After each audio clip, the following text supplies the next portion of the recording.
Hello there, this is Rom Wills coming back at you with yet another podcast. The real key to black wealth. Yeah, I thought, you know me, always got to get into something.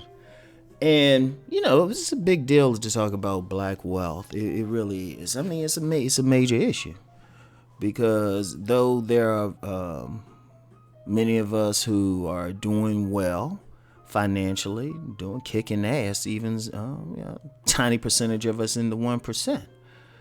Overall, we're we're not doing well. Overall, we're at the bottom of most credible indexes as far as wealth accumulation, net worths, things of that nature, income, and even when they say spending power. You get all these organizations or official sounding organizations that say, black people will either have or will have $1.2 trillion in spending power. That's not wealth. That's not wealth. That's money to spend, but that's not wealth. Wealth is what you retain after you get your income, you pay all your bills, you pay all your obligations, even a few things discretionary, and what you save per month. That's wealth. What money you have left over, what you own. That wealth is what you own that can either generate wealth or an asset. Like the most obvious that especially black people focus on is owning your own home. Though there's some stuff there I can get into, I'm not, but it's a basic thing. Real estate, any real estate, that's wealth. Anything that accumulates it, stocks and bonds, stuff like that. Anything that can make some money for you, that's basically wealth. And how much of that do you own, right? And, in order to, rectify the problem, people come up with different solutions. Some people say, okay, well, we just need business. We need more businesses. And that's true. We do need more businesses. Some people talk in terms of reparations or any other government program to do something. And it wouldn't hurt. It wouldn't hurt, or, anything favorable, or especially dealing with some of the things that have prevented black wealth. Such as redlining, discrimination, institutional racism. All that stuff has. We cannot argue or say that it hasn't, because ultimately in this culture it's about competition, and there are people and groups who are actively trying to keep down black wealth or prevent any us from rising. You can't get around that. I don't care. You can lie to yourself and say there isn't anything, but there is. You can find it. Look, I used to work in a place where we used to track these things, and it was funded by your tax dollars, so it wasn't some independent thing, right? So I mean, you have all of that, but here's the thing: the real key to black wealth is none of that. The real key starts with the mindset. The mindset. So that's something that no one else can give us. The government can't give it to us. Some organization, you could, do a Thanos snap of your fingers and get rid of institutional racism, right? And it still wouldn't increase our wealth. It really wouldn't. People think it would. Yeah, we'll get more stuff. But see, remember what I said about wealth. It's how much that you retain after you get your income. You get your income, you spend it on different things. How much you're retaining, that's wealth. Right? How much you building up, that's wealth.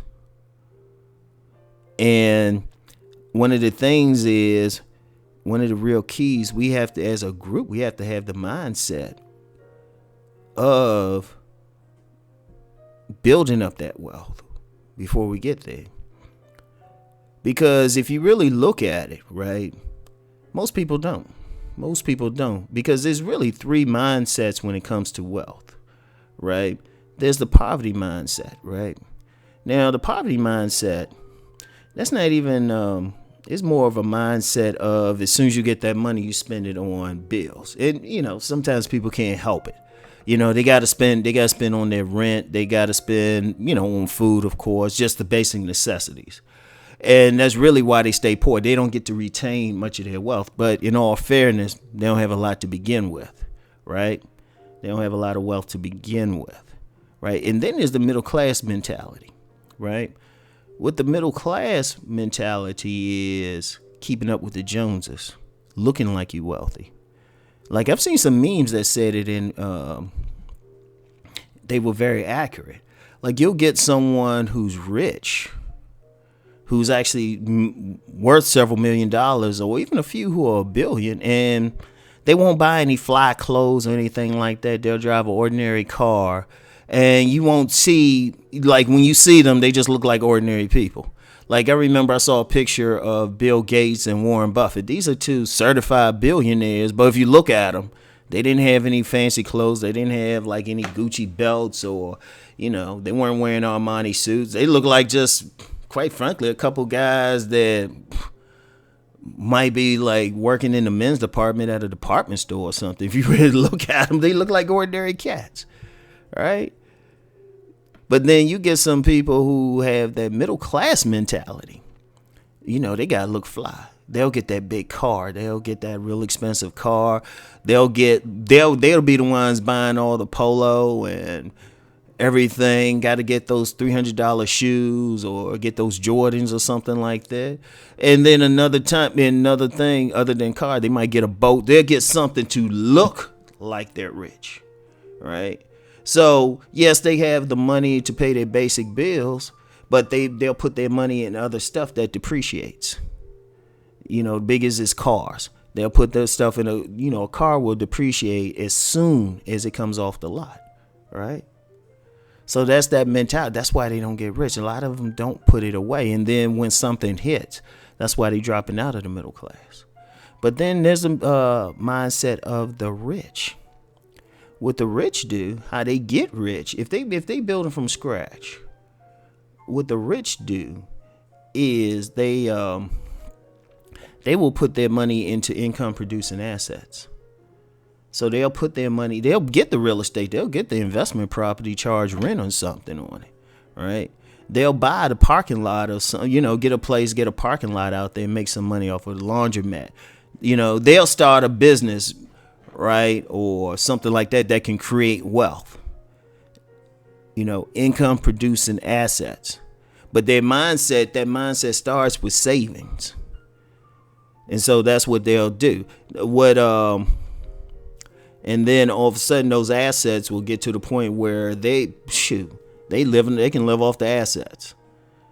So if we want to do that, black people have to do that. We got to start thinking like the rich. You can't just hand us money.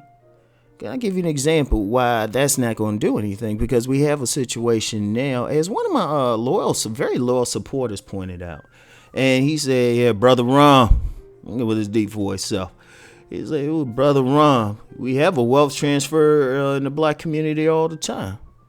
It's called the EIC. And for those who, for whatever reason, don't know what that is, if you making under $40,000, you better know what that is.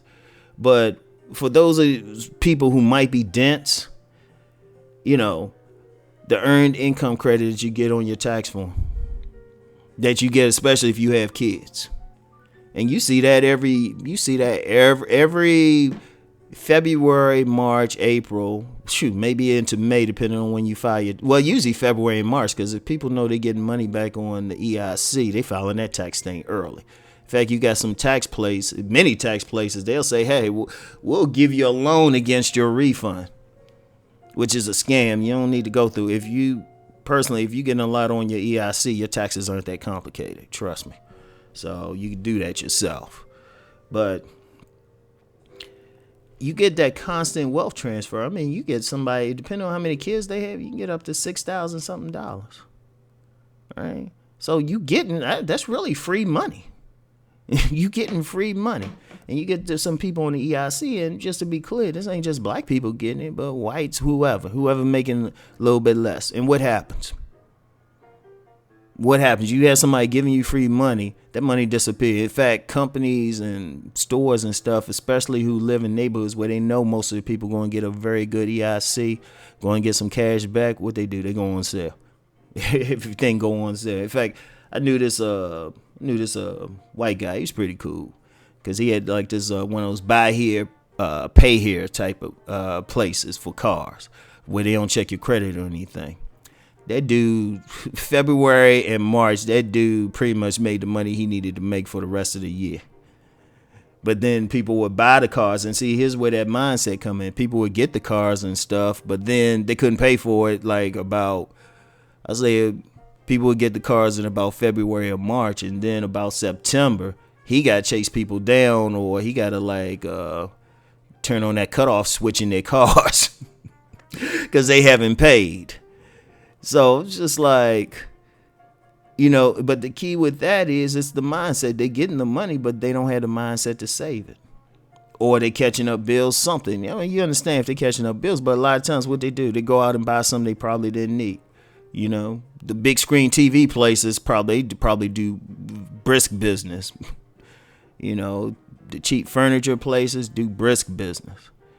People go right out and buy big stuff. And y'all seen it, especially in some hoods and stuff, man. Somebody living in some housing project, and then in the middle of the night, you got a bunch of people moving a big screen TV in or something. And it got to be in the middle of the night because they move that in, somebody about to rob them. Got to have their friends say, nah, you can't put the box in the trash around here. Yeah, take that over to somebody else's hood and drop it in a dumpster or something. But no, that's an example. Like, you're giving people money, but they don't have the mindset to do something with it. So if we're talking about black wealth, the first thing, not even financial education, what to do for a business, is what to do with the money and the mindset to say, hey, I'm going to develop the mindset to save. And the beauty of it is you don't have to make that much money. You can be a minimum wage person and build up your money. I actually saw some on YouTube about that. And I might have mentioned this on my business channel. It was a gentleman, he's worth $500,000, but yet he worked as a parking attendant. But because of his money management skills, he was able to send his children to not only private school, but to college because of money management. But what did he have? He took that little bit of money he was making and was able, he had the right mindset. So that's the real key. That's the real key before anything else happens. And I guarantee, if we get a critical mass of black people who can change their mindset towards money and how they spend their money, I guarantee we ain't going. You're gonna need a generation or something, or 100 years to catch up with the top top 0.1%. But you could probably do some damage on that gap between like everybody else. You could probably catch up with it. And I'm saying a critical mass just with the mindset before you even get the first penny or anything. Just change how we spend the money. So that's the key. That's the real key, the mindset. So anyway, that's it for today, y'all. I'll talk to y'all later. Peace.